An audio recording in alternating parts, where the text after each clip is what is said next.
It is a smallish stadium, the capacity.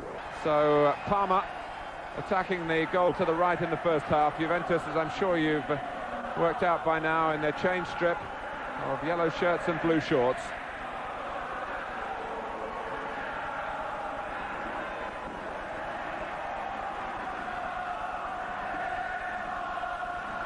Touch by Brolin. Thomas Brolin, this lively young Swedish player who set up that marvellous opportunity for Ozio, which I'm afraid rather summed up not just Parma's night in Turin, but much of their season. But they do defend well themselves, much made of Juventus's tough approach at the back. Goals will be hard to come by, you feel. Juventus, who set out to try and win the championship and had to concede that Milan have been better, significantly better in that respect. But this would be a major consolation for them. But they're being tested out by Benarivo here, the player who was nominated by Rosario Lobello as the culprit in that incident that led to the only goal, and Benarivo trying to influence the officials here.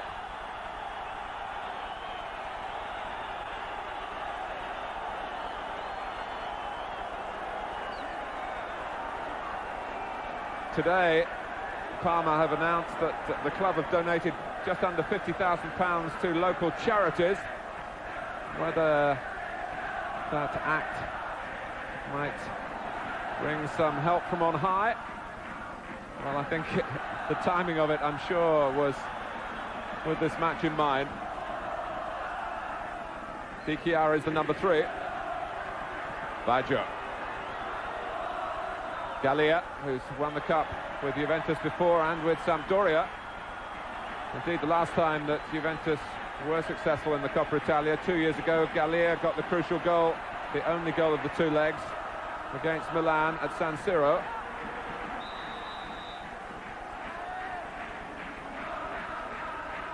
Marco Ozio, unmistakable, and there was no hiding place for him in the Stadio delle Alpi when he side-footed the ball wide from so close on a night when Parma certainly deserved that, at the very least, a draw, and had enough of the ball to have won the game. Well, win it they have to do tonight. Reuter, Gallia. Ozio wins it back.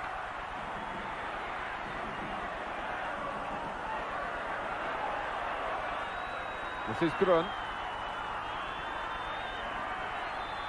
Di Chiara, who's a left-sided player with a real flair for attack.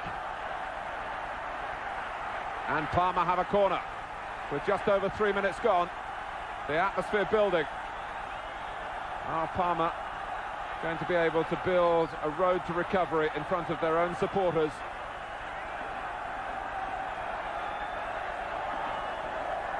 Well, I need to take better corners than that. Di Chiara. Ozio with another chance to play the ball across. Brolin getting under it well. And the shot from Grun as he was challenged. And it was a painful challenge. Grun with his eye very much on the ball.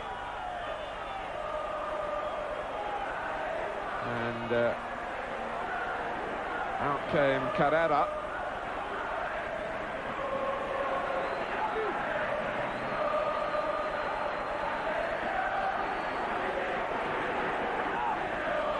George Grun is one of those players who might just crop up in the right place in the penalty area for Nevio Scala on the far end of the Parma bench.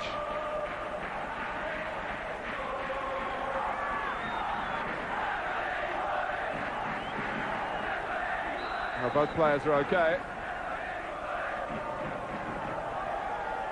Second leg of the Italian Cup final coming to you live on Sky Sports. Every second of the drama here. And drama it's sure to be, of one kind or another. Jürgen Kohler who was not only injured and missed the first leg, he was suspended as well, having been sent off in the second leg of the semi-final against Milan, a stormy affair, which Juventus won with a goal from Sotoschillaci. Tonight Milan had a penalty from Franco Baresi, saved by Angelo Peruzzi, which really confirmed, I think, a growing belief around the Juventus club that Peruzzi really was the heir apparent to Tacconi, and it's now been made clear that Tacconi will leave Juventus at the end of the season. He's the substitute tonight, and he will play in the league game at home to Cagliari on Sunday as a farewell. The Italians are very good at staging such things. It doesn't matter too much to Juventus how the game goes. Of course, Tacconi is the most capable goalkeeper anyway, but they want to send him off in style. He might retire, but there are other clubs interested, Lazio being one of them, managed, of course, by another great old goalkeeper, Dino Zoff. So Peruzzi really has a great opportunity now to be the Juventus goalkeeper for as long as Tacconi. That was 9 seasons. Peruzzi's only 22.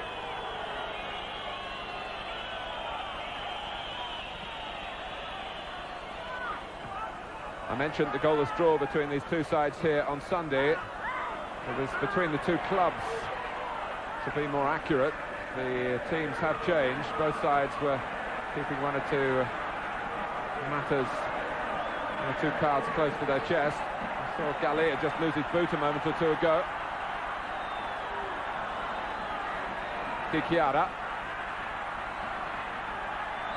Parma did plenty of this in the first leg, but got not much further forward.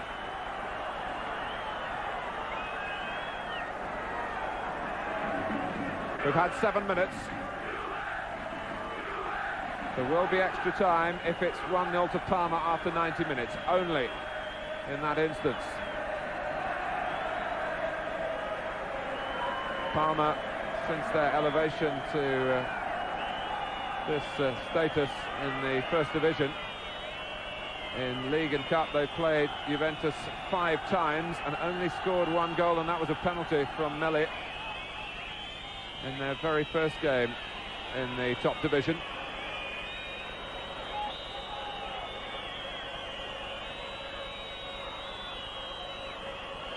It's Grun.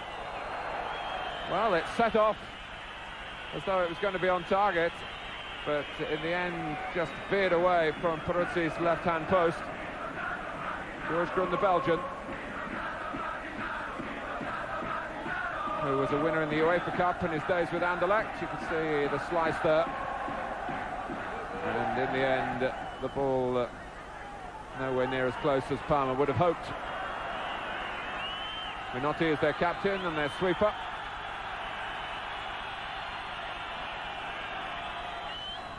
Schillaci always provokes a reaction from opposing supporters wherever he plays. Osio.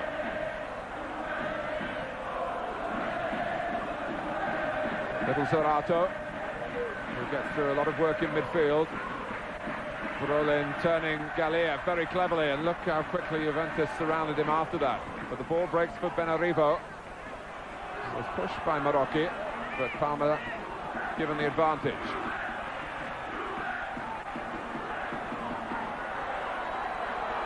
Osio, Minotti's come forward.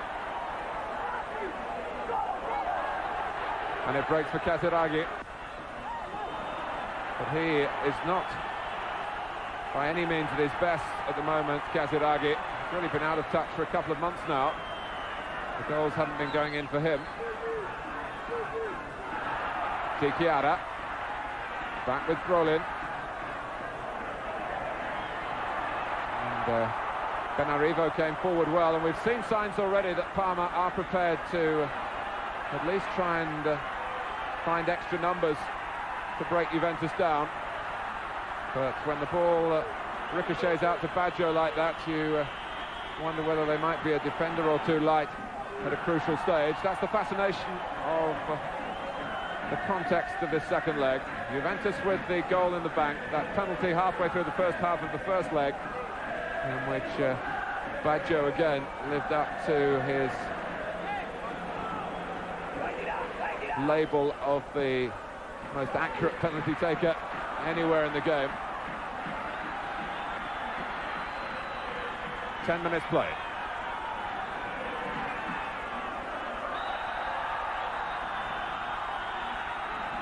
Juventus, who lost only 4 of their league games before they had to concede the title last Sunday. All of those were in away matches, if that offers some encouragement to Parma. And now Alessandro Melli driving on towards the line then to try and cut the ball back.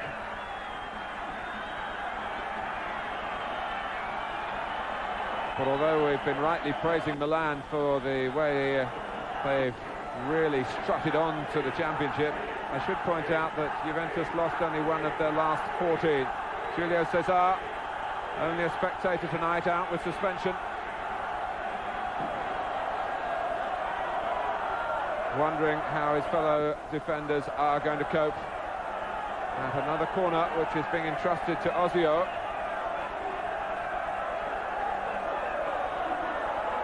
Reuter and Marocchi watching that area right by the goalkeeper's right-hand post.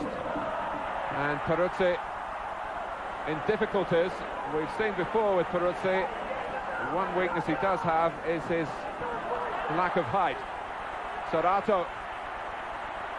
It's Ozio. Oh, it's a terrific shot taken on the volley. But Peruzzi might have trouble with crosses, but when it comes to stopping shots, he is splendid. And this was a superb try from Ozio, with a debt to repay after the first leg. Now Grun. Can Juventus get to him? Not quite. Grun's able to try and cross it back. Blocked by Casiraghi, taken on by Schillaci. Now a look for help. All ended rather tamely until Schillaci left a foot in. And at the moment the crowd, incensed by what Juventus have been doing in the Parma half of the field. Baggio, not renowned as one of the toughest tacklers in the Italian game, but you can see by his attempt to go for the ball then just how fired up Juventus are. Prior to that, Schillaci wasn't going to give the ball up easily. It was Apolloni who dispossessed him, and certainly the first reaction from the supporters was that Schillaci had been cynical after he lost possession. That really wasn't borne out by the replay that we've just seen. Ben Arrivo. Baggio the Butcher, is it tonight? Well, that would be a change. But, well, he slipped. That was the reason. He was coming in so fast. The more serious of the two injured for Parma was the first one down, Luigi Apolloni.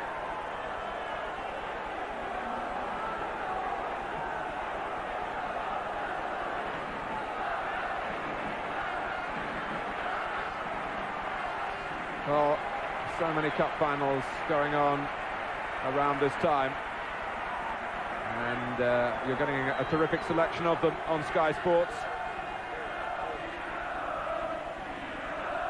Liverpool and Rangers, sure of their places in Europe. Of course, Rangers will be in the Champions Cup, and Airdrie will be in the Cup Winners' Cup for Scotland.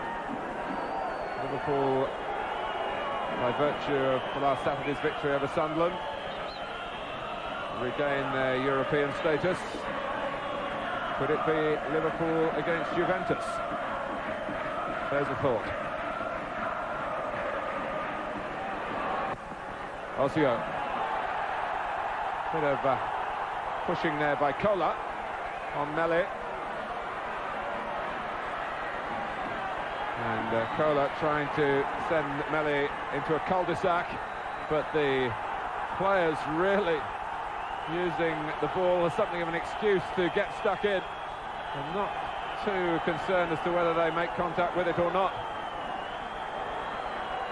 Good defending by Cola. He knew Melli wasn't going to hurt him down there. Not in terms of the game, but Serrato hurt him in a different way.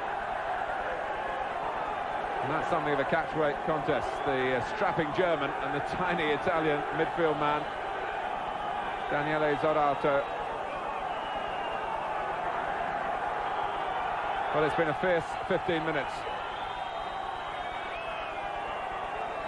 No goals tonight, just the one in the first leg in favour of Juventus.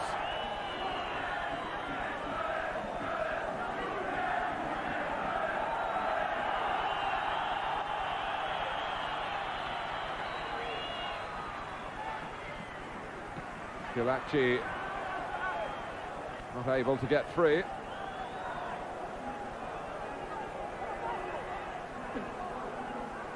Parma, as I say, a small city with a lot of history and, of course, a great reputation for food specialities. Parma ham, Parmesan cheese. When you come to follow the football here, you're sure to be well fed.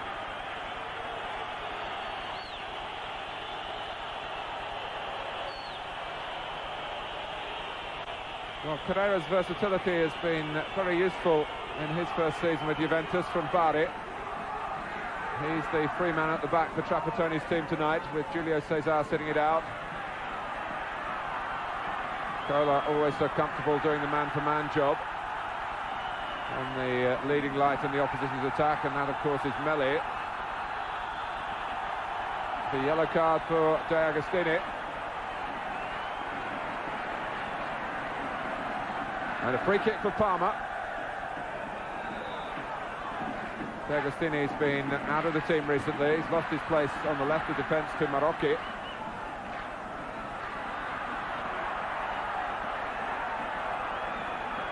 Well, there's so many tangles going on. The referee needing to be right up with the play. And you do feel this is a match that might boil over at any moment.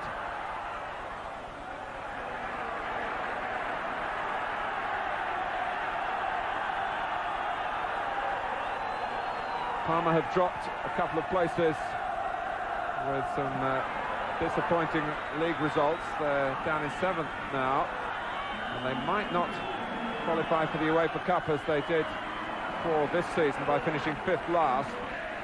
So this does represent their best route, but above all, it would mean winning the Italian Cup. Nothing like that has happened in Parma.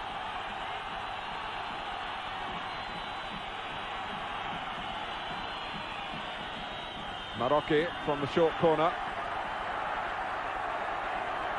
Quaggi. Now Ozio. Gallia on the way back, getting a foot in. Ozio anxious to keep the tempo up for Parma. Brolin. Stopped unfairly by Schillaci. And deliberate handball these days. Well, the referees don't like doing it, but they have to do what they're told. The players have to learn, and Schillaci accepts that that is the law of the game at the moment, or at least the interpretation of it. It's like the handball on the line now, which used to be just punished by a penalty, is now an automatic sending off, whatever you might feel about it. Benarivo trying to get inside Marocchi and very nearly achieving that.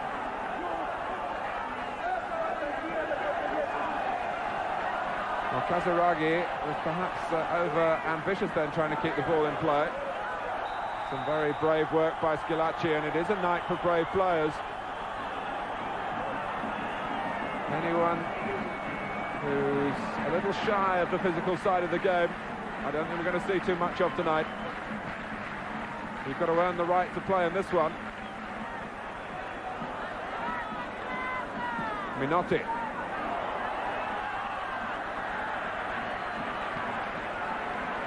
Well, crossing may well be a sensible ploy for Parma, but they've got to get a better angle than that to try and exploit any Peruzzi weakness. Galea, as I said in the first leg, he's had an excellent season. Almost robotic in his consistency in midfield. Well, Di Chiara, and still only onto the head of Cola. Back by Quaggi, out by De Agostini. Zorato couldn't see a pass ahead of him, had to go back. Apolloni, it was Minotti rather, and then down goes Quaggi.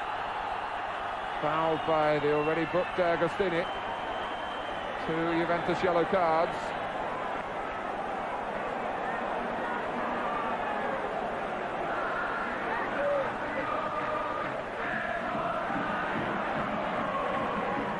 This is Benarivo. Brolin, who pulls away well at the far post, and did some more excellent work then to block the clearance.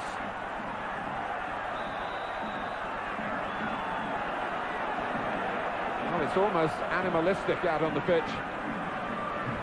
The referee's keeping it in his sights, but it's one heck of a scrap. Baggio.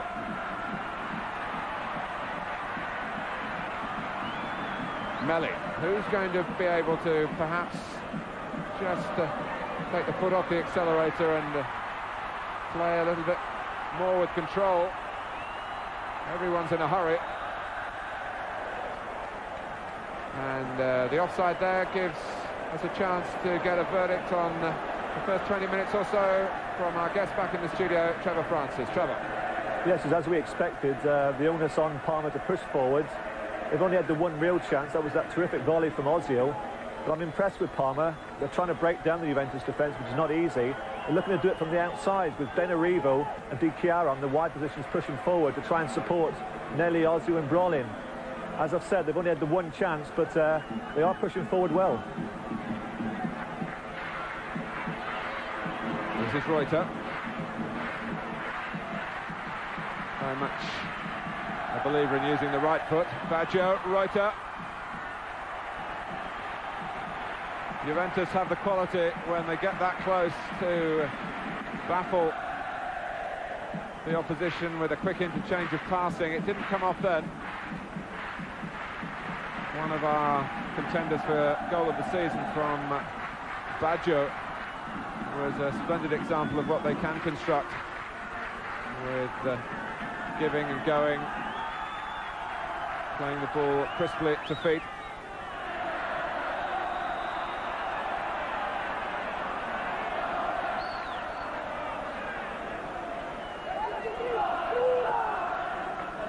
Marocchi,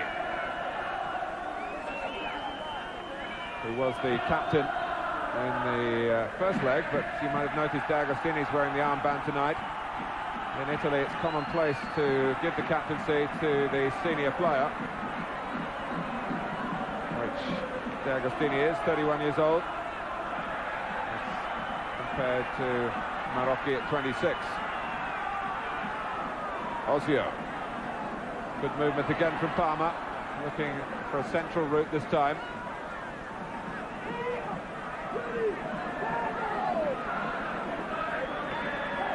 They've failed to score in 4 of their last 5 league games. They didn't score in the first leg of this cup final. And 1 or 2 scores being settled here of a different kind. Casiraghi, who's got plenty of physical strength. It's been a very hot day in Italy. Temperatures up around 30 degrees. And it's a very warm evening.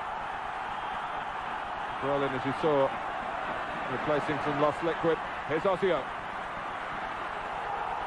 For Melli, but the flag is up.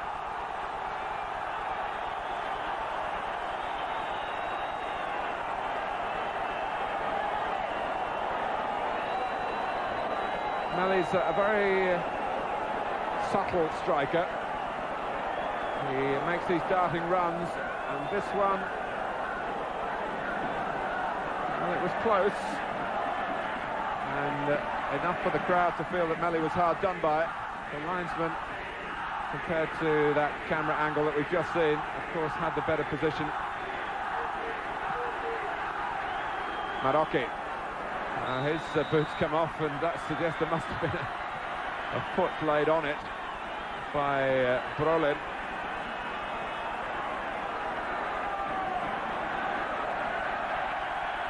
Well, you wouldn't be surprised in the later stages of the game if Juventus players were going down at every foul to try and take any rhythm out of Parma. But Marocchi here was moving forward quite menacingly, and he wouldn't have wanted to stop. There's Tacconi, who we were talking about earlier. He's still very much a strong character in the dressing room. And as I say, maybe just once more he will play for Juventus in an Italian league game next Sunday against Cagliari in Turin. Great character, fine goalkeeper.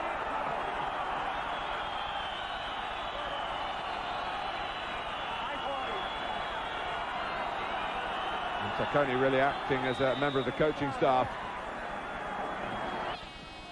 Baggio takes the free kick. Casiraghi's aerial power often brought into play to head the ball across. But the decision is a goal kick. Marocchi, who'd gone off for a spot of extended treatment, attracts the referee's attention. He's back on again. Here's Quaggy. Grun. Just the two foreigners for Parma tonight. Grun and Brolin, with Caporal chosen as substitute goalkeeper. Here's Thomas Brolin, who'll be in the European Championships with Sweden, of course. Di Chiara. And that's more gallant work from Gallia.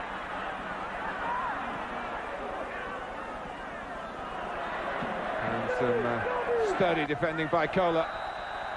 Sent crashing by Minotti, yellow card for him. Cola didn't seem to mind too much. He accepted the foul in good part. Minotti taking him out around the neck.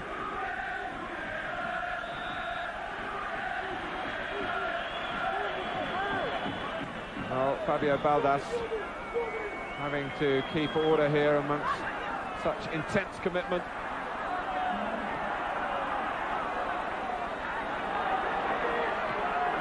The Italian Cup, which was won by Roma last season, Juventus the season before that.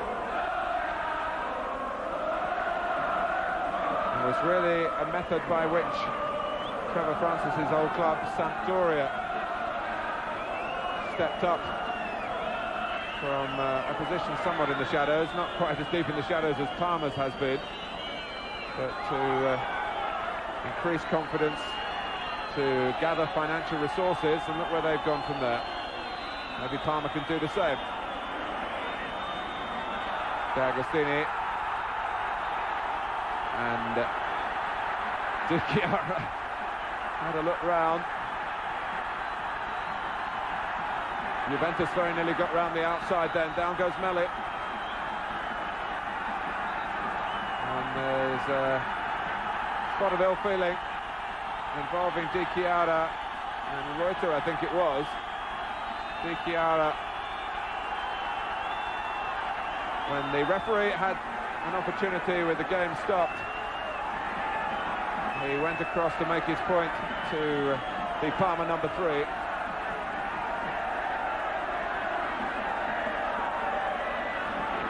Stopped him back for a Parma free kick. Coming up to half an hour gone, and this the first half of the second leg of the final of the Italian Cup. Brolin pulling Gallia down.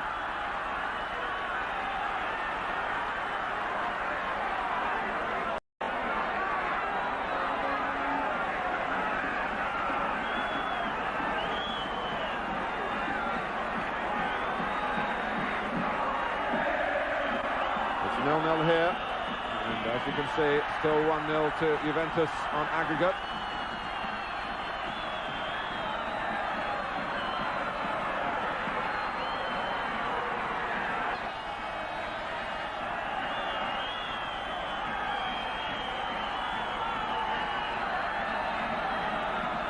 Free kick to Juventus.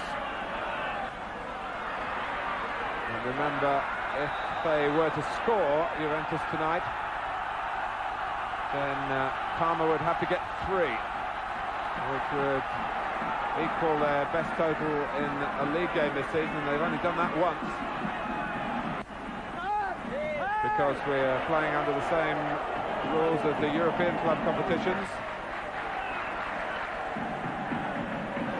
Were to be leading 1-0 in this match after 90 minutes, we would then go to extra time, but only in that instant.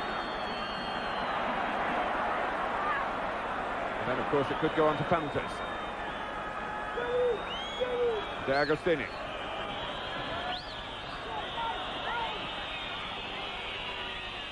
Marocchi. Quite interesting that Marocchi stayed on the left side with the return of De Agostini and not come back into midfield. De Agostini has played, of course, in the past for Italy in a more central role, but made his name with that terrific left foot of his, usually playing wider and deeper. Melli, no foul. Gallia, the other number 7. Serato got to the ball, and Juventus playing safe. They're pretty good at that. One thing about Trapattoni's teams, they give you very, very little.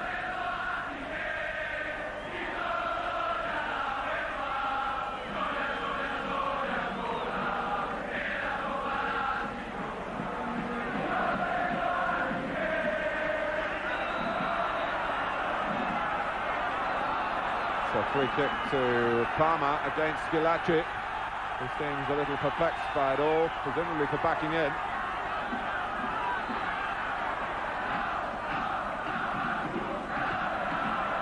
Put out by Reuter.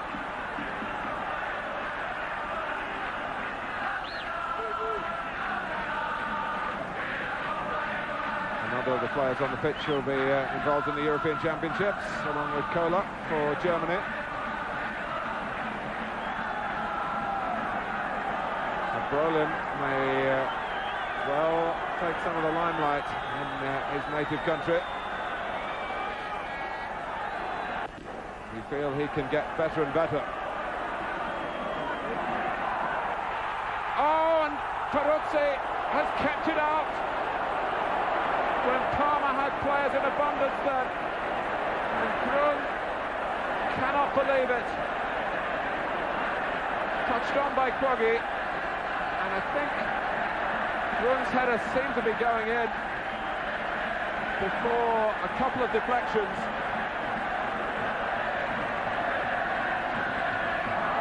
This with 33 minutes played, and I think Grun headed it against Melli, and then it went on for Peruzzi to get it over the top.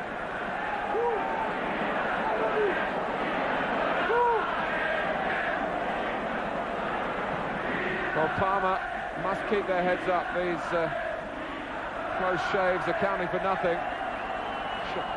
Shades of the first leg.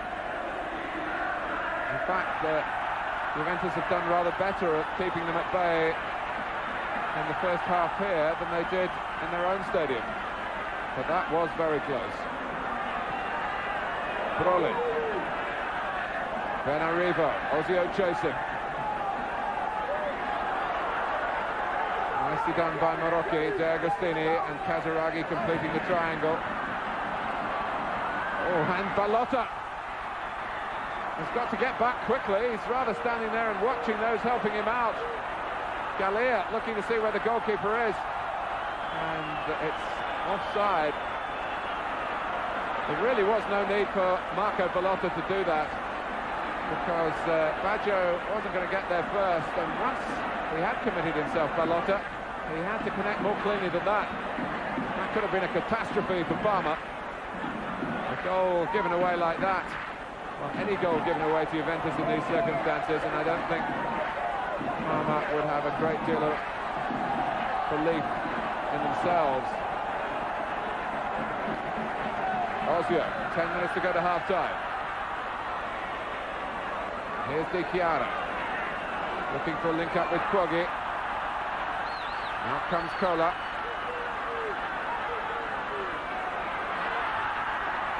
And Baggio breaks momentarily clear. They try to smother his effectiveness to Parma. But here's D'Agostini. In fact, Baggio had drawn so many players to him that there was room elsewhere. And Osio, in the end, gets it back to Ballotta.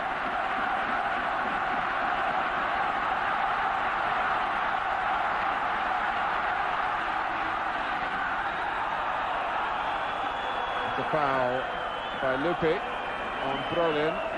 Free kick to Parma.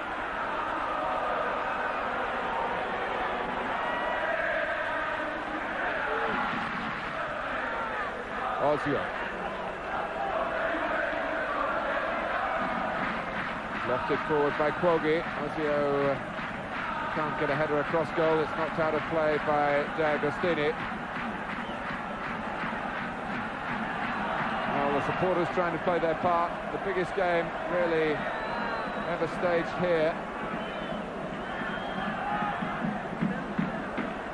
And Juventus are coping with the Parma threat so far.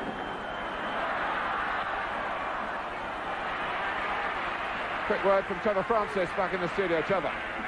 Well, you don't get too many chances against Juventus, but I feel that was one that Parma should have taken. It'll go down as a terrific save from Peruzzi, but I felt that Grun should have scored with it. It's a comfortable height for the goalkeeper to make the save. If he had perhaps headed the ball downwards, he wouldn't have given the keeper a chance.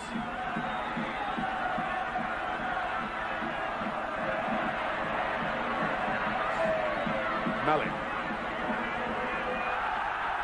Taking on two, and that brought a note of panic. And another yellow card. Alessandro Melli, whose recent form has been patchy, and he's done very little in both the league game here on Sunday and apart from claiming a penalty, he didn't conduct himself much better in the first leg of the Italian Cup final. Vuelta, as you saw, was the player booked. The third Juventus name to be taken, along with D'Agostini and Schillaci.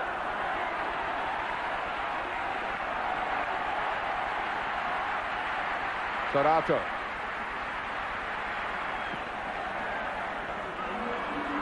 Although the play is quite spread with both sides operating with a sweeper, and in theory there should be some room in midfield, the players deputed to operate in that department are so fired up that they're getting closer than might be the case in a normal league game.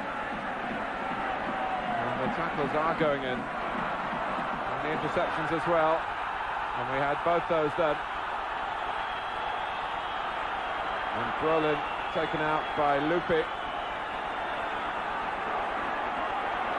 So it's a fourth yellow card for Juventus, the fifth of the first half.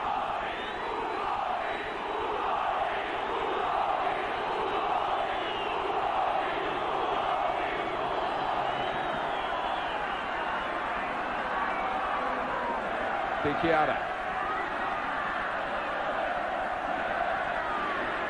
Brought out by Gallia.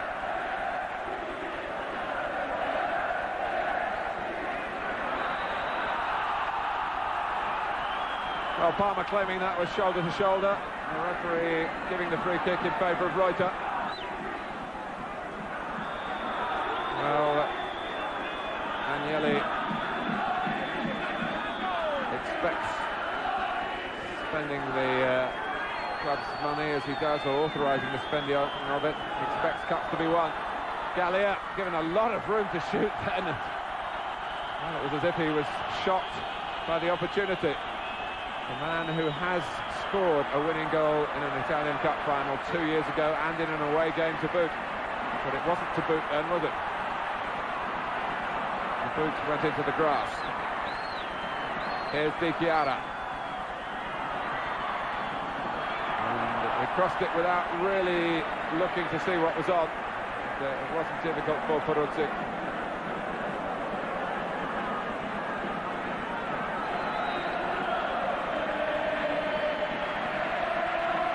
I think I might just take issue a little with Trevor Francis over that Grun chance. I think there was another deflection towards Peruzzi, possibly by Melli, with the ball actually going down a little bit, and then Melli, if it was he, unwittingly taking the ball to where Peruzzi saw it late and got it over the top. Certainly a talking point for half-time.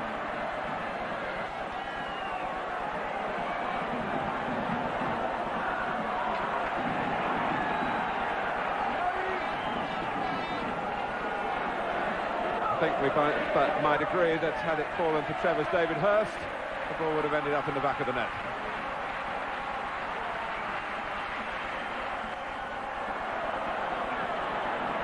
The clearance by Cola. I don't think it's a case of Signor Agnelli not being able to stand the tension. He doesn't want to be first for the cup of tea. Brolin, he might miss a goal here.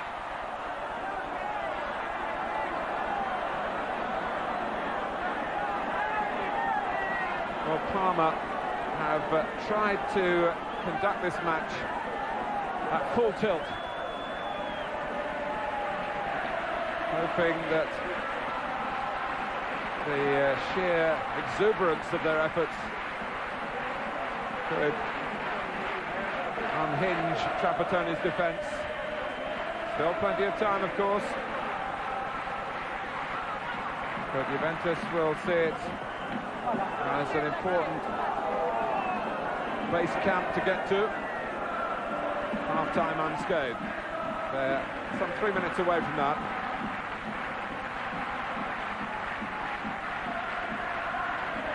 Quaggi. This is Minotti. Flick from Zorato. Melli. Now, a foot was raised then. And referees, as we've seen so often in Italy, don't like to see that. The punishment for such dangerous play is an indirect free kick. And it was Cola who went up.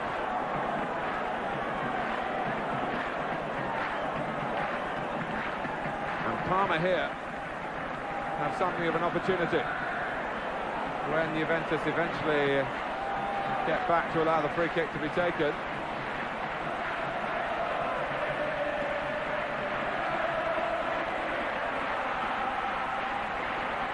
Say at times referee Baldas has looked the coolest character in the entire stadium. Just got on with his job. He has kept the match under control. It could easily have bubbled over into something shameful. And the arms, both of them went up then.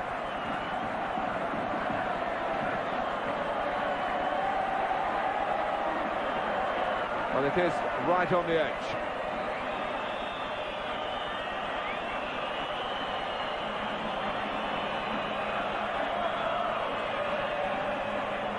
Parma, with a couple of fleeting looks at goal from free play, now have a free kick.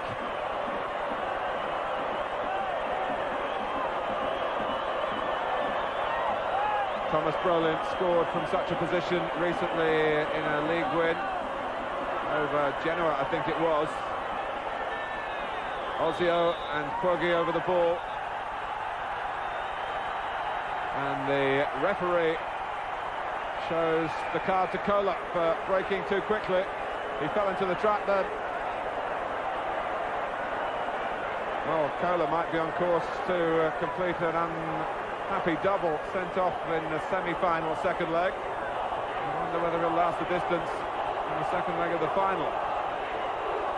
So will it be Brolin? Will it be a goal for Parma? That's what their fans are craving for.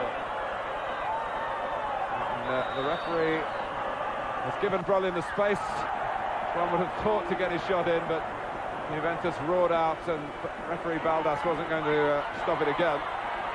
Melli. Out by Cola. It's a question of injury time now before half-time.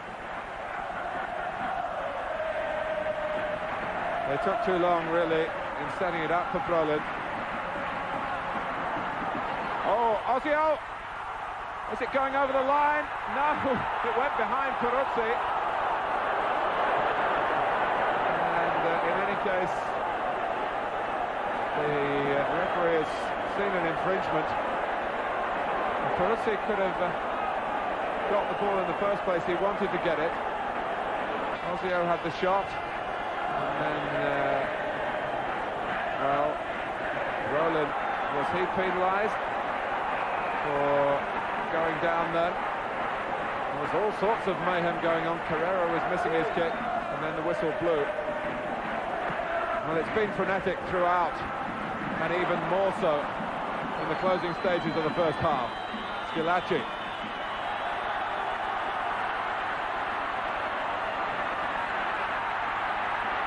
Away goes Melli, whose goals saw off Sampdoria in their semi-final.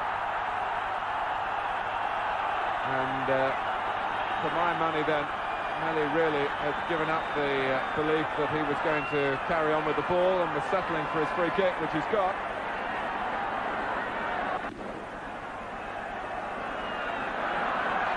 Down I go. Taken by Ozio. Melli. He earned the free kick. He's got the goal in the nick of time before half-time. It's 1-0 here, and it's level on aggregate. Well, whether it should have been a free kick, we can debate long and hard, but there was nothing wrong with the header. There was plenty wrong with Juventus, who are normally so good at dealing with this situation.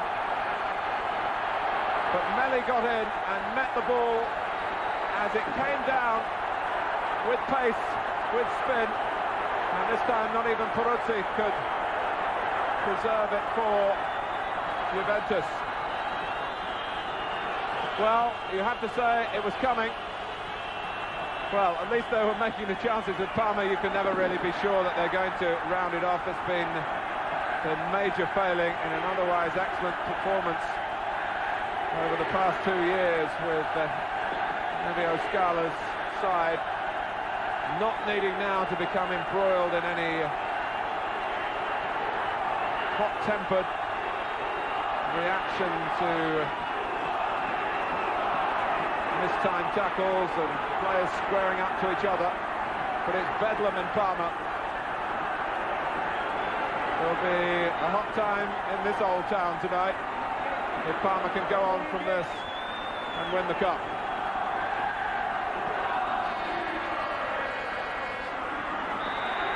It's half-time and we all need to take a breather. Parma, who'd made the running, but they've done that in Turin without reward. But then, in injury time, in League and Cup over the last 2 seasons, they've only scored 2 goals, both of them scored by Alessandro Melli. And this latest effort really has set up the second half. Of course, if it stays at the same scoreline, we would go into extra time. Fabio Baldas has kept order with a mixture of common sense and using the cards fairly frequently, it has to be said.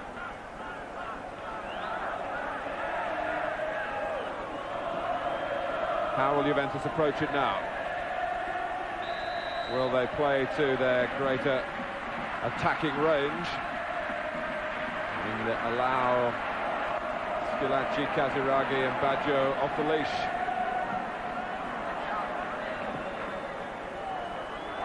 And Galea. Out comes Schillaci, out comes Balotto at the feet of Schillaci. Well, there you are, maybe that's an early answer. Parma were a little lax in allowing Galea to play the ball in there in the first place. Minotti.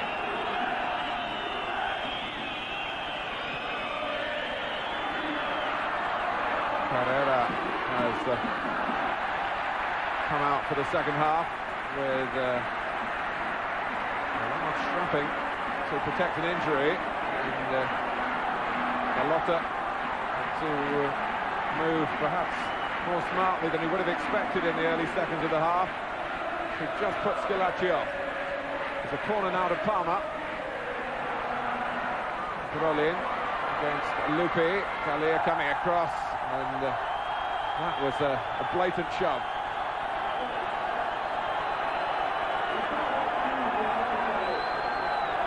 I wonder whether Juventus feel that the tide is running away from them. It was unnecessarily rude in the circumstances. Arrigo Sacchi captivated by it all, and certainly by the passion that's being engendered here in Parma. That was Melli's header again. Now Quoggi, and Melli hoping to follow in. It was Cola who just tucked it back to Peruzzi.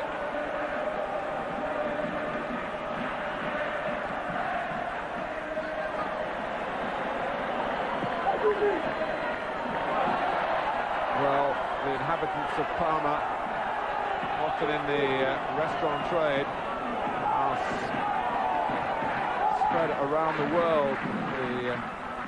Those who have their origins here. Many of them were watching with great pride, but concerned as Juventus get a free kick. I'm led to believe that as many as an eighth of Italians in the London area are from this part of Italy. And they'll certainly be whooping it up. Might be a free meal or two going in the West End if Parma were to provide a second goal, but the mood would be much more sombre if Juventus can come up with something now. And of course they have the ideal man for this situation. With all the deliberation of a place kicker in rugby. Many a goalkeeper has been beaten by Baggio from here. Is he going to add Ballotta to his list? And the referee is going to be consistent. He's taken the card out again for Apollone for moving out too quickly at the free kick. Just as he did for Cola. And it is Baggio. Oh, well stopped by Ballotta. It's still in play. And the Parma players,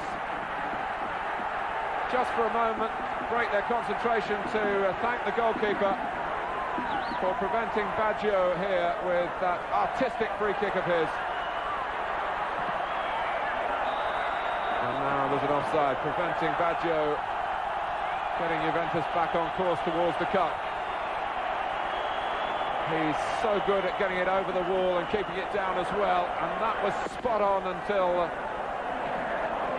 Ballotta reached it. He gambled that it was going to go that way and was on the move, but that's all part of the job. Great save, and most timely. Parma still lead 1-0 here. It's still 1-1 on aggregate.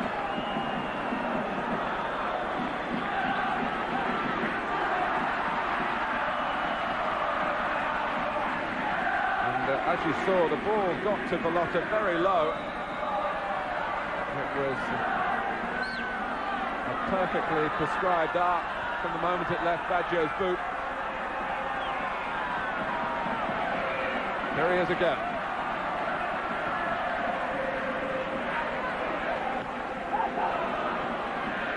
Reuter. D'Agostini. Baggio.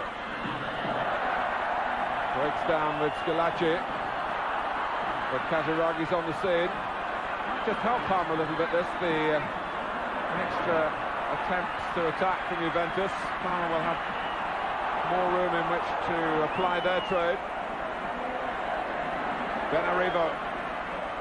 And Osio didn't really believe, I don't think, that the cross was coming in. Baggio. Stopped by Minotti. Play on, says the referee. Melli. Well found by his captain. Minotti's gone on into the centre, and there's a fair amount of frustration left there. Melli allowed himself a luxury that he really shouldn't have done. Easy to say afterwards. He took a little bit more time and then blazed it away. If he was shooting, well, it surely wasn't the best policy, even allowing for what was an extravagant miscue in the end. Minotti, who just rolled that ball so invitingly through to him, was actually begging for the cutback. Berlin was waiting at the far post from Melli's perspective.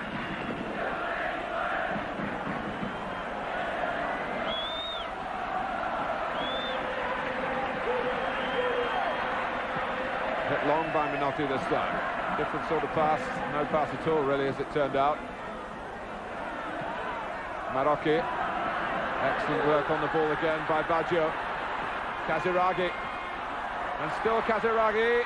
Oh, and that could have been put towards their own goal by a posse of Parma players arriving in something of a panic.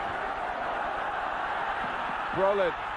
Reuter felt he was fouled. Parma moving forward swiftly themselves.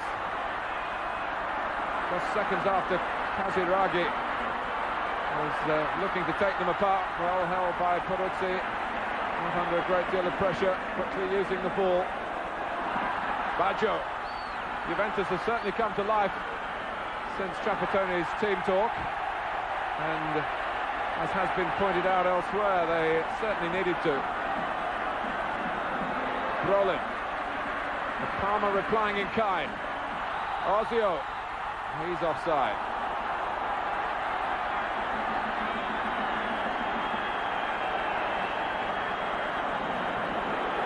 Well, it's not easy to anticipate what's going to happen now, and that's the charm of it all.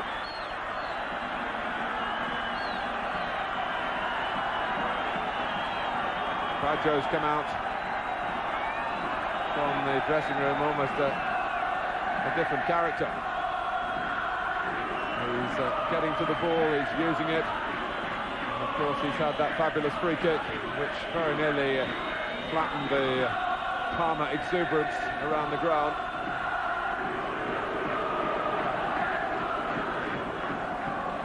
Good jump by Apolloni. Reuter, the dummy by Baggio. D'Agostini on his strong left foot, and it was hit in the percentage area towards the far post. Trapattoni hardly able to sit still now.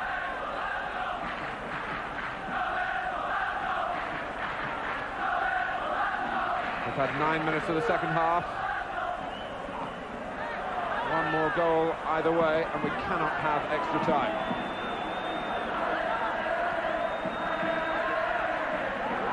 Cola. Marocchi. Parma letting them have it here. Remember, Juventus without Julio Cesar in their defence because of suspension, and with Pereira clearly now not 100% fit, and Cola only just back from an injury.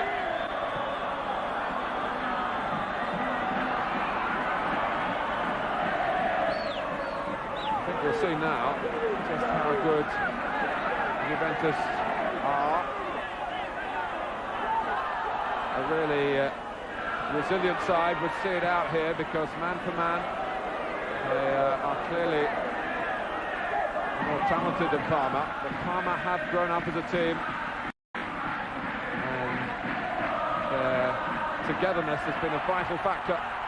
Ozio, it's a great chance here for Georges Grun. But Peruzzi outwitted him.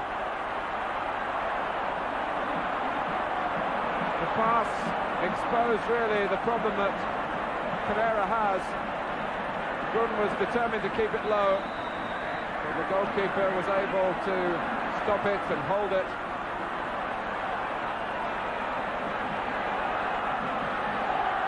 Brolin looking for Melli, and that will be a free kick. A chance to get an impression of the 11 minutes we've had in the second half from Trevor Francis. Trevor. I'm just thinking there that once again Groom gets himself into a good goal-scoring position. That's the third time now in 2 games he's been in and not been able to score. But we've got an entirely different game now in the second half. I just can't understand really Trapattoni's tactics in the first half. He's obviously informed the players to keep it tight for 90 minutes to play for 0-0. And the best thing that happened to really was the goal going in just for half-time, because now we have 2 teams who are actually trying to score a goal.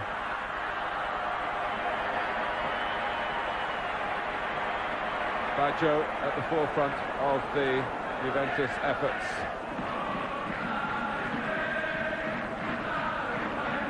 So much emotion around Turin being expended over these 2 days, today and yesterday, with Torino doing so well in Amsterdam but just losing out on the away goals rule in the UEFA Cup final, and in doing so allowing Ajax to emulate the Juventus feat of winning all 3 major European club competitions.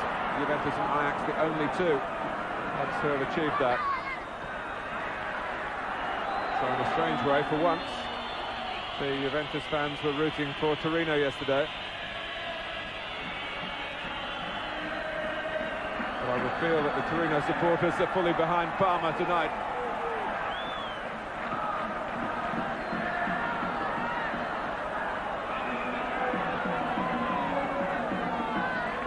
Galia wants it back again.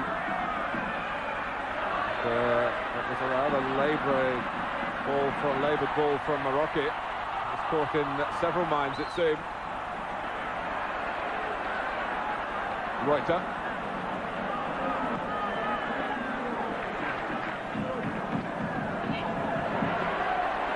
Kazuragi coming into it a bit more as well.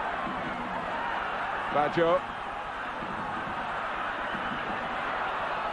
Marocchi's cross. And for an instant there, the Parma bubble seemed to have been burst, but the linesman was flagging.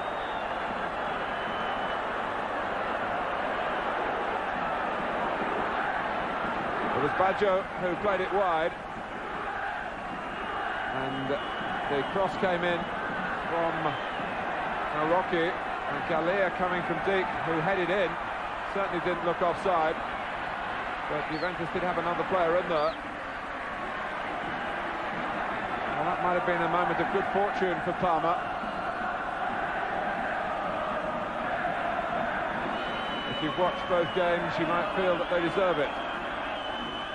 But Juventus, the stronger side week in, week out in the league, are beginning to show signs of how they have achieved that favourable comparison.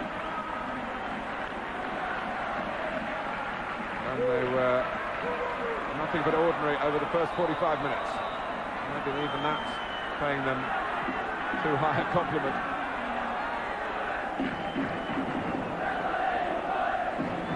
No one would take greater pleasure than Antonio Benarivo. Parma's fight back here, having been debited with the penalty when Di Canio, who's a substitute for Trapattoni tonight, if required, fell in a most theatrical manner. Here's Brolin.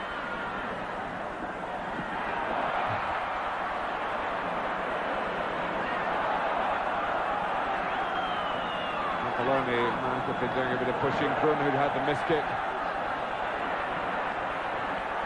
Been a lot of scowling, and as Trevor Francis said at half-time, 1 or 2 tackles have been on the naughty side, but by and large the players have got up and got on with it. It's a man's game.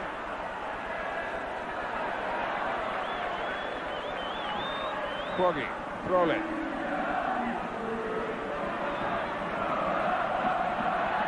Quaggy, Ozio, and this time he's made no mistake. It's getting better and better for Parma. The player who missed the chance of the first leg has accepted this at a crucial stage in the second.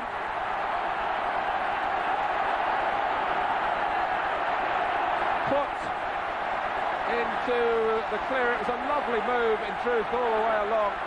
Melli, Quoggi, Ozio, goal for Parma.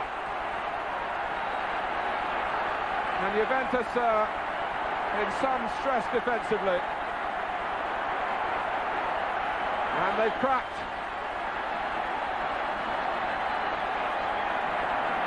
Marco Ozio, 2-0, we can't have extra time. Juventus now need to get an away goal, which could still win it for them. Peruzzi left totally unprotected.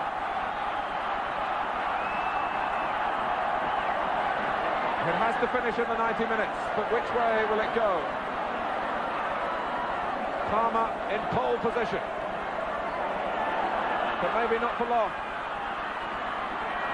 Up comes Valotta, down goes Schillaci, on goes the game.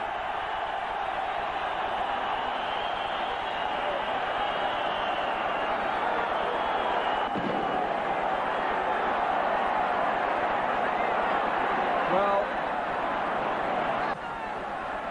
there's an air of almost a stunned surprise really amongst the spectators. They dreamt of this happening, but Parma are playing against Juventus.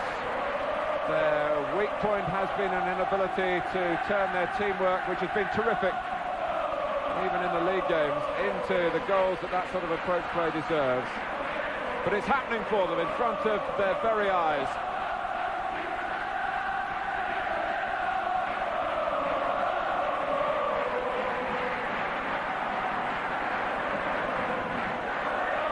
Ozio. And now the players must keep their nerve because they're sure to be tested. Minotti's header. Did Marocchi play that before it went out? I think he did. Quick word from Trevor Francis. Well, it was a wonderful goal, wasn't it? Well worked from Brolin. He started it. Nice little ball into Melli. It was a clever header from Melli. Found Quoggi. And there was Ozio in a good position, really. Juventus found themselves a man short, and Ozil finished in great style.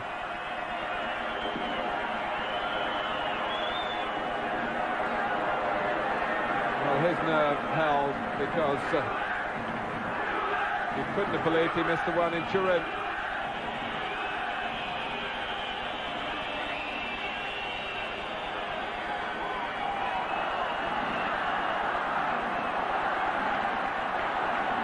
Well, for reasons beyond our control, we've not been able to bring you the league matches every Sunday live as we once did. Hopefully, in the new order of things, that will return. But it is wonderful to bring you all the atmosphere live tonight, as we have been able to do in the cup games. This is something special. Cola just getting it back to Peruzzi. And undoubtedly now, Trapattoni has got to think about making a change. We've got Di Canio, who has been injured. He was injured, you might recall, in the first leg a week ago. He's looked pretty lively, limbering up then. Lupi. One worry for players from both sides, and there's a good number of them now who've had one yellow card here. And Reuter is one of those who's gone diving in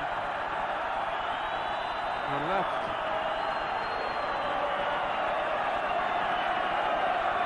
the referee with something of a dilemma.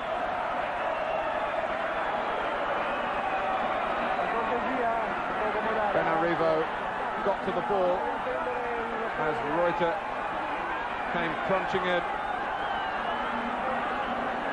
Reuter stayed to make sure that the damage he caused wasn't too lasting, and also to make sure that the referee wasn't going to do something dreadful. They've got to take Carrera off because he's clearly been not in full working order. And back to take on Parma again is Paolo Di Canio, who earned that penalty. Earned, is that the right word? Who got the penalty, which Baggio scored in Turin. Here's Zorato. Brolin. Good first touch. Minotti.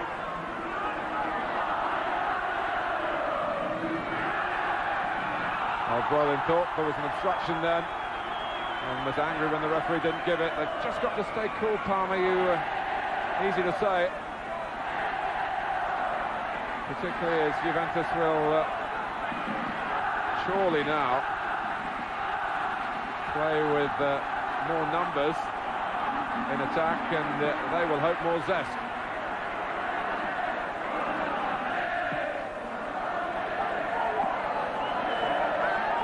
Casiraghi, it's still finely balanced, although this match 2-0 to Parma. Melli in stoppage time at the end of the first half. Ozio on the hour. 2-1 on aggregate. A free kick to Juventus when, and I can't really stress it too often, one goal for Juventus will put them back in the driving seat.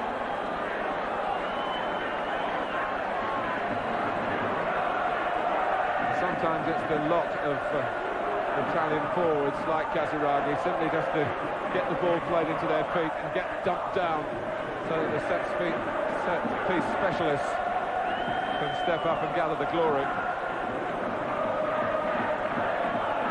Conte is another possible substitute for Trapattoni, but his decision-making will be affected by what happens here. Baggio getting the placement right again. Rather like the snooker player, making sure that there's not a spot of fluff before he lines up a pot, or the bowler out on the crown greens, clearing the way. It's got to be absolutely right. Would you have a bet on Baggio here? You might.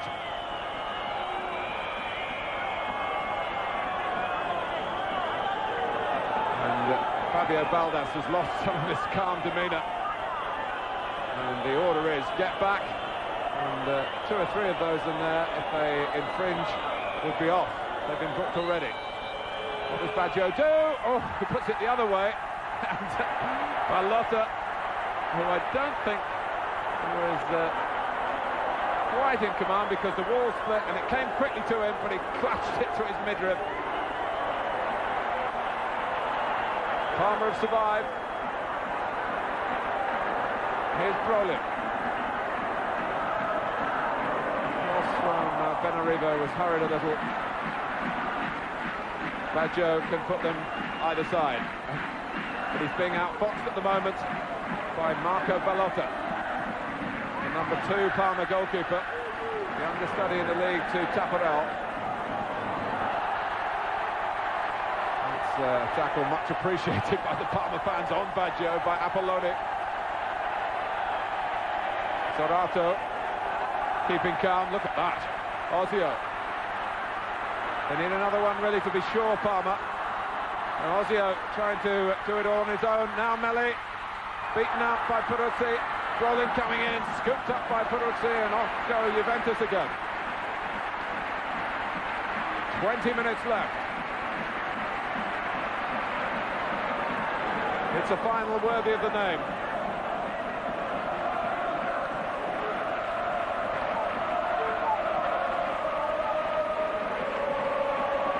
Vuelta. Now Zorato. Juventus trying to take calculated risks, but some aren't so calculated, and Parma finding more space when they do push out. Melli certainly in the mood. Roller across to beat Brolin to it. But Brolin epitomising the tenacity that Parma need to maintain. Zarato, who sees this as an occasion to play with some Jan Mulby-like arrogance. They're very different in build, of course. But Zarato, small man, who is standing tall in another sense in the centre of the pitch for Parma.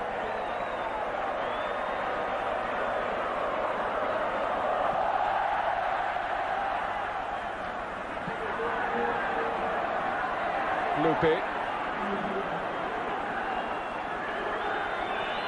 Juventus are assured of their UEFA Cup place if they don't qualify for the Cup Winners' Cup. But this wouldn't be too good for them. And they're demanding supporters to come second in both the major domestic competitions. No disgrace, really, in missing out against Milan. But really, Juventus strong favourites against Parma. For all that's been achieved here over the last couple of years. Galea.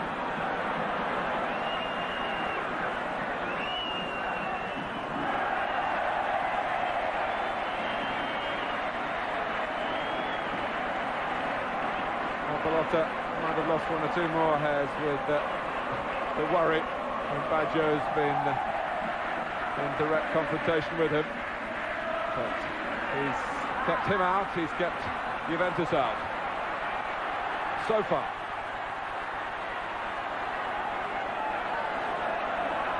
Di Chiara.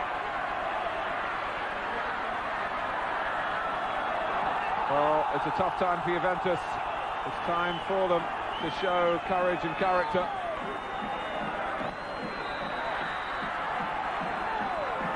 I know Trevor Francis, back in our studio, has got another point to make. Trevor.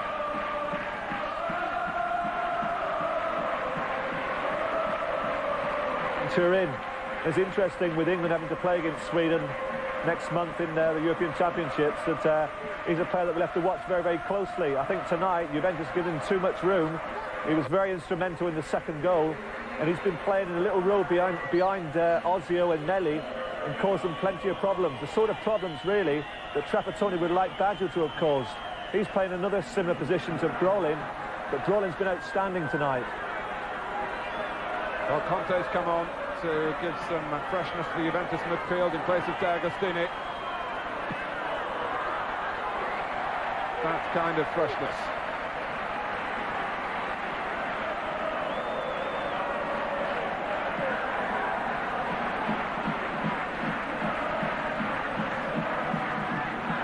Good way to start.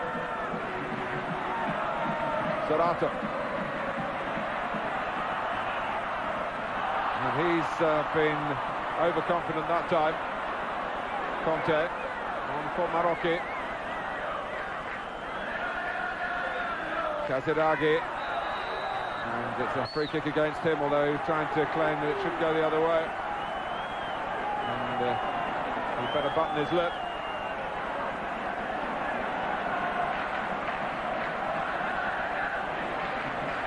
Well, Stefano Quaggi, whose little angle touch set Ozio up for the second. He's a mature midfield player for Parma, 32 years old. Trevor rightly picking out the intelligence in the play of Brolin, but all round Parma have done their jobs. But they're not home yet, not by any means. Marocchi. Casiraghi trying to set it up. Galea, and then Casiraghi's header.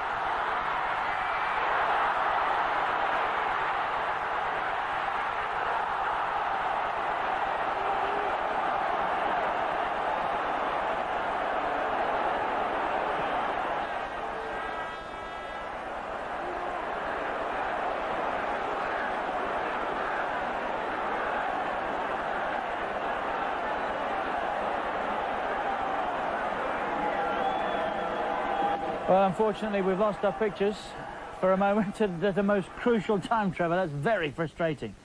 Yes, just when Juventus was coming back into it, it was a good move. Good ball played out to Morocco in a wide position. Played the ball into the box, and I was only joking when I said that they'd scored, but it was a good chance. Will we ever find out? Well, at this moment, we are working on getting these pictures back for you. It's a wonderful match, isn't it? And, of course, Martin Tyler as well.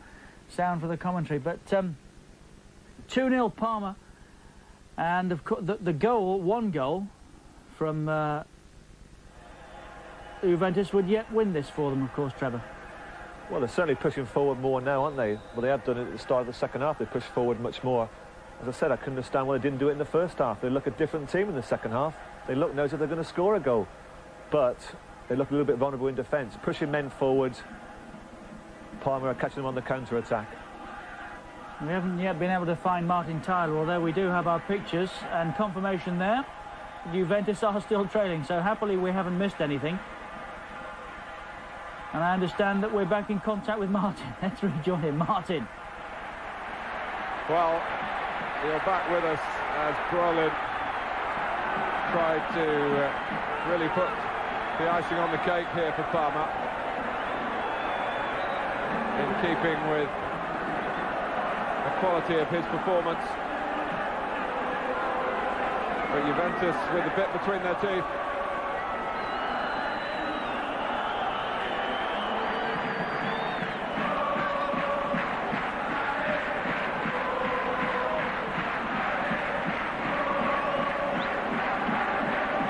Minutes left.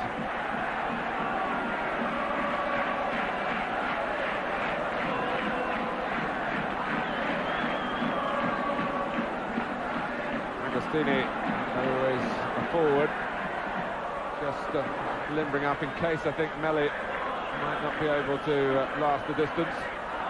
Kroghi.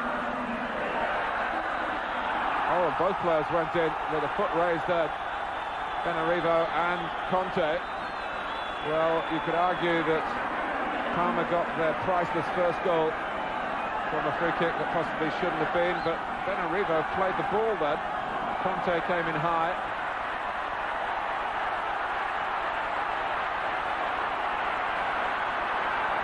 Juventus wasting the opportunity in any case, and then Brolin asking too much of Di Chiara.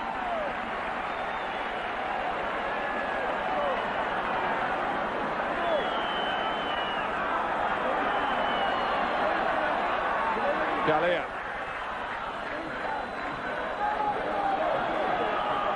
Schillaci. Cut out by Ozio. Can Parma put together one more of these intricate moves? And it's Brolin. Oh, it's just too far. It's taken him wide. Melli's in the middle. That was such a shame for the Swedish international. He's still involved. His weariness now, and the referee gives a free kick against Brolin.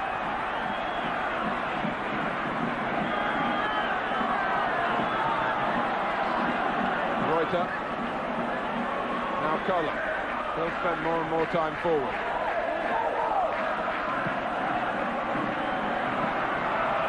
This is a domestic cup, but it's got all the charm of the European two-legged matches and the way they can so quickly change. Is this one going to change here? It's Galea! And again, Juventus' joy is terminated swiftly. Twice Galea has put the ball past Ballotta in the second half. Neither occasion has counted. Schillaci turning and twisting and battling and bundling the ball on. Galea tucked it away after that. Arms were raised in celebration by Juventus. In appeal by Parma. Maybe a push by Schillaci. Maybe Galea was offside. Keep your eye on the linesman at the bottom of the picture. The flag is up. It was offside. Well, they are living on their nerves now.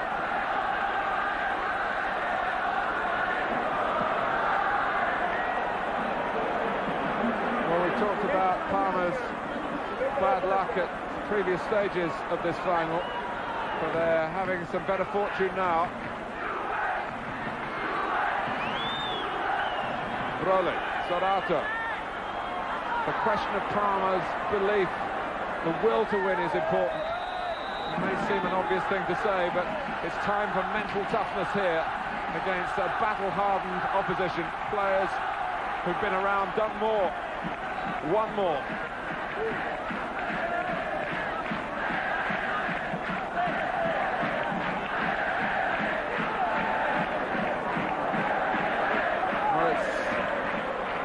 Be studied and analysed, but it's not going to change the decision. And maybe Baggio was offside.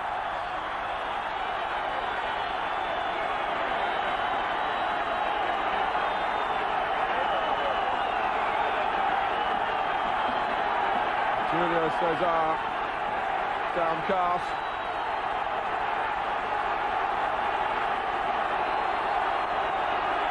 Fabio Valdes has had an emotional match on his hands right from the start. Now Lupi is getting a final warning.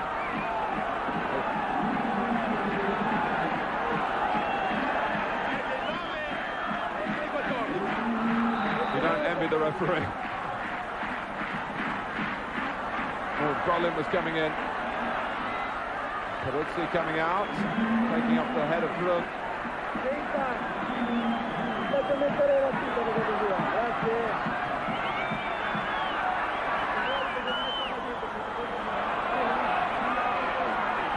Galea.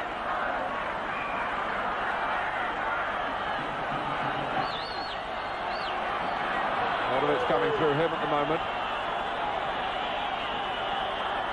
Schillaci, he's got Baggio to his right. The ball wasn't played there by his teammate. And Nevio Scala attracting the attention of the referee. But the game, or trying to attract the attention of the referee rather, the game goes on. Reuters cross. Canio hearing a whistle that I must say was beyond my earshot. So it's a change for Parma, and Pulga with 7 minutes to go.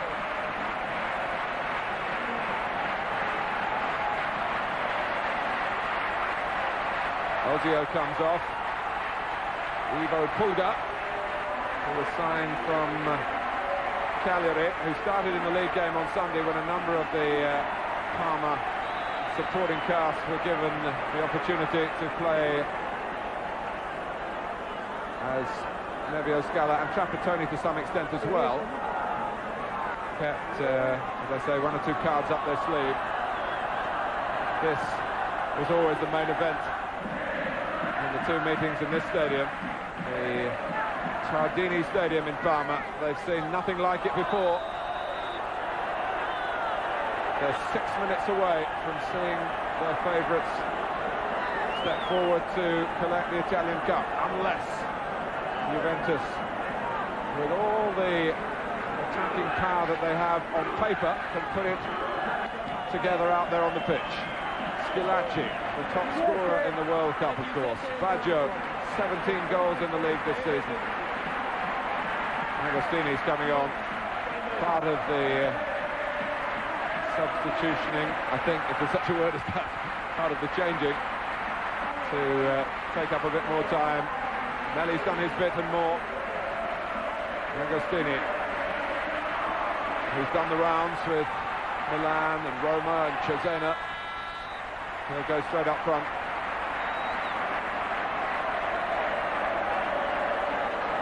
I was just outlining the quality that Juventus have. Casiraghi has played for Italy this season and is due a goal. You have to say hasn't scored in the league since February.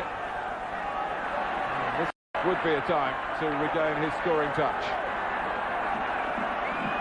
Conte.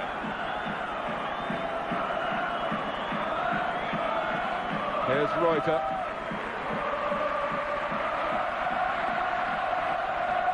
The goals for Parma from Alessandro Melli and Marco Ozio. Both of them now off the pitch. But have turned this final round for Parma. The 1-0 deficit that they started facing is now a 2-1 lead. So that lead is such a vulnerable one in these circumstances, because if it was to finish 2-1 here, and Juventus fashioned a goal, then they would win the cup. Even though the aggregate scores would be level, that's the away goals rule. Where is Bellotta this time? For once he was a bit bashful about getting there, maybe after that missed kick in the first half. The ball just carried on through to him.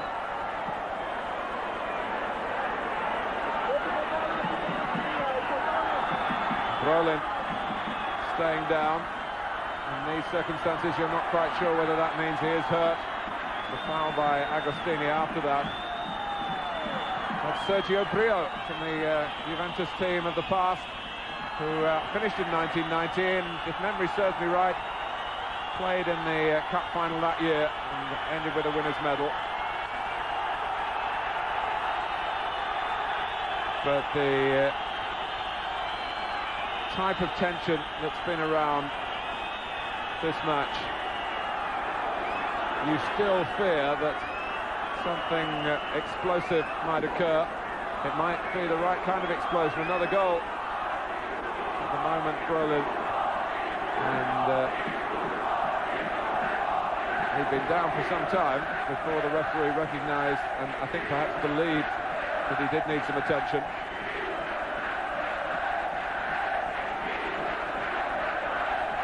Thomas Brolin was signed by Parma after playing in the World Cup of 1990 for Sweden, which wasn't successful, of course, for his country.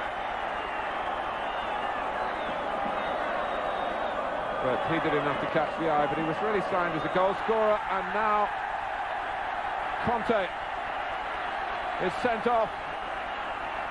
It was as I feared.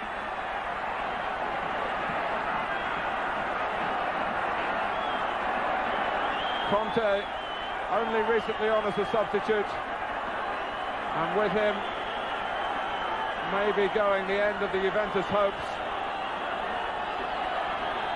There was so much going on the ball and off it, and the referee ran out of patience. Tacconi says what happened and tries to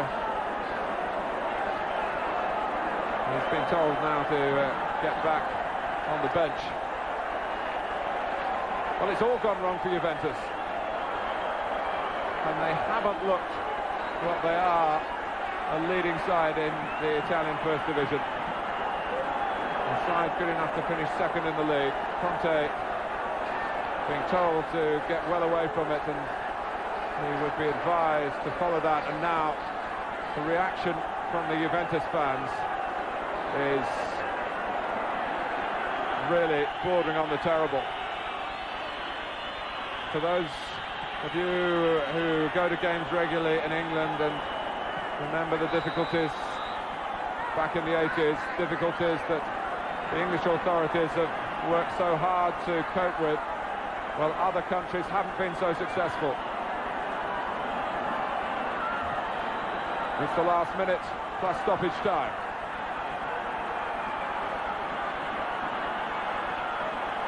And it's going to be, it seems, disgrace all round for Juventus. Disgrace in terms of defeat on the pitch and a red card to go with it. Conte heading for the showers, and their aggressive element within the ground, embroiled in a battle with the police. It's hard to know where to look at the moment, but the game going on into injury time. But it's not going on anymore, and now Polgar has kicked the ball away.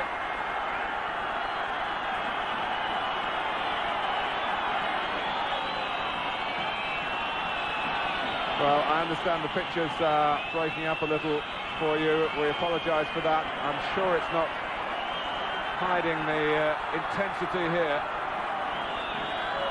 of an Italian Cup final that is so close to being won by Parma.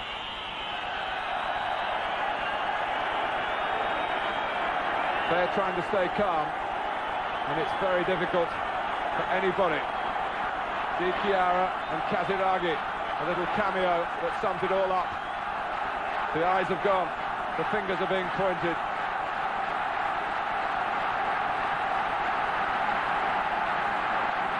Deep down, I don't think Juventus could have believed this was going to happen, and this is, I must say, taking some of the gloss over the marvellous match that we've seen. And Nevio Scala says the best way is to end it, but the referee not responding to that, and there's still urgency here. Parma have got plenty of players back, just a worry that there might have been too many cooks.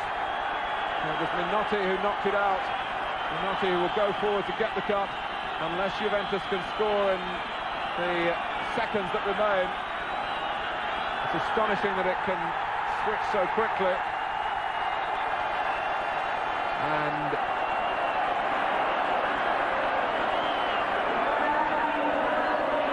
it is still not over. I thought for a second it was.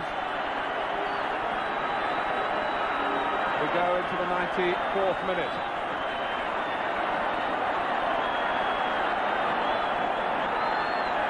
It's been steamy weather-wise here, and that's been reflected on the pitch.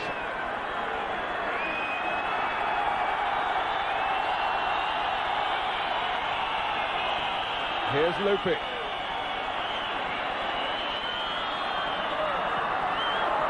They need to get the ball further away than that, and they can do. Here's Brolin.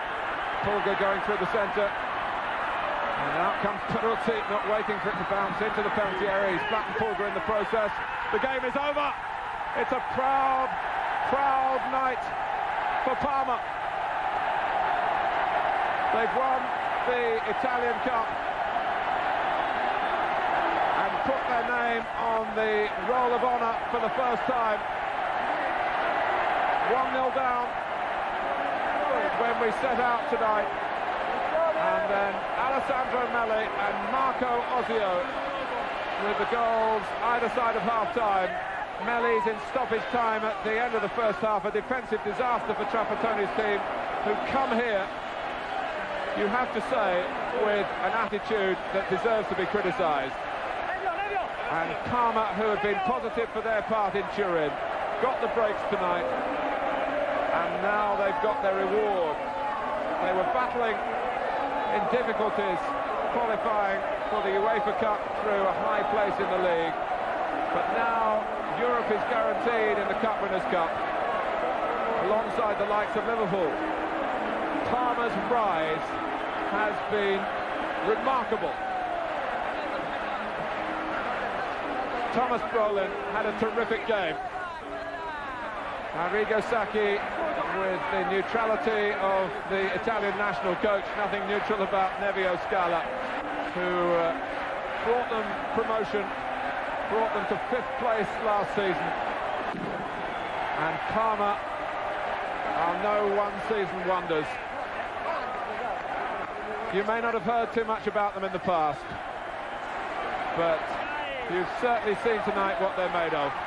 And I'm sure their delight is shared by Trevor Francis back in the studio. Trevor. Yes, thoroughly deserved over the two games. They were the better side.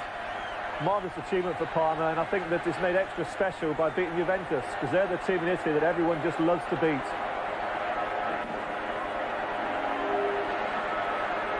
Well, they've beaten them fair and square, and Trevor, you look back at, as I say, the timing of that goal in stoppage time and the very nature of it, the first goal, and that, with hindsight now, really did turn it their way.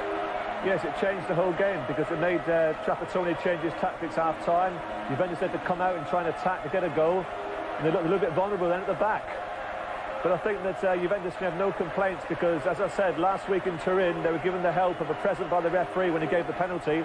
Tonight, it didn't go for them. They scored 2 goals in the second half, which were disallowed for offside, and quite rightly so.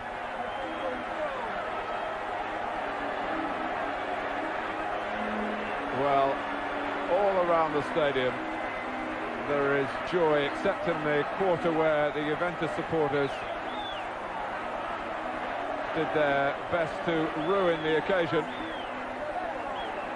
You do note this kind of trouble in Italy from time to time, and I must say the punishment handed out by the authorities doesn't seem to fit the crime, watching it with British eyes. But let's not dwell on that.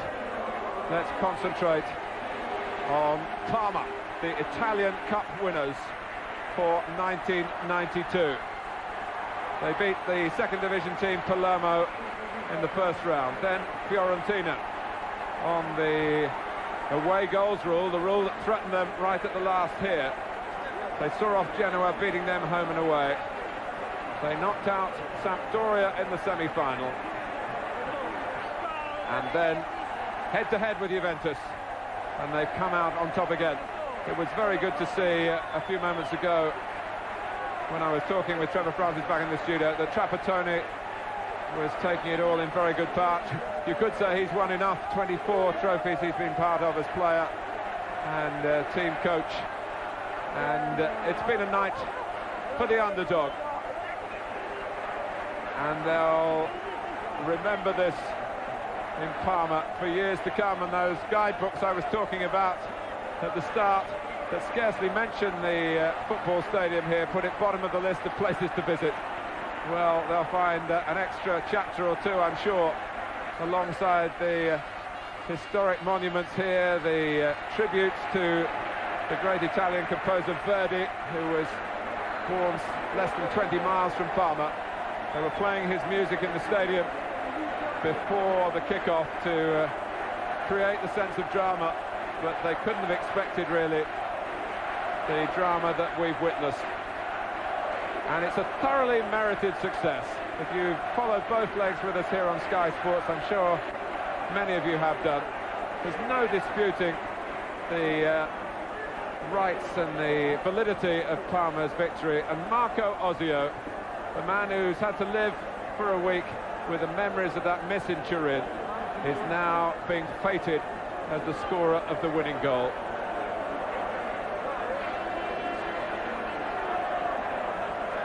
Trevor, the giant clubs in Italy so often seem to have it their own way. As I said, this really is a great night for the underdogs, and great encouragement to clubs like Parma that they can go all the way. Yes, it reminds me very much of back in 1984 when Sampdoria won the trophy. We were relatively unknown at the time, and I think Parma are a very, very similar sort of club to Sampdoria. You tend to think of the two Milans, Napoli, Roma, Juventus as being the big ones in Italy. But I think it just proves what strength and depth they have in that Serie A in Italy. Well, now the formalities about to take place. I always feel sorry for the winning manager in these situations. They take all the blame if things go wrong, but they don't get too much of the limelight when victory is there, when the cup is handed out.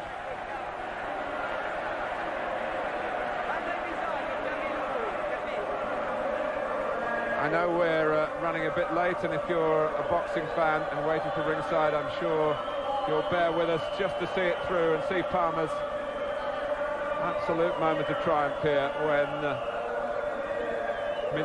Lorenzo Minotti receives the cup from Luciano Nizzola from the organising committee of the Italian Football Federation.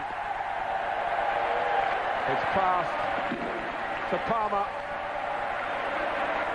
their first trophy, and everyone's congratulations to them. And even Juventus, when they get over the sickening feeling of defeat, will recognise that justice has been done here, and the cause of football as an attacking game, an entertainment, the team that wanted to push forward, home and away, have got their hands on the prize. The details will go down as a 2-1 aggregate victory after Baggio's disputed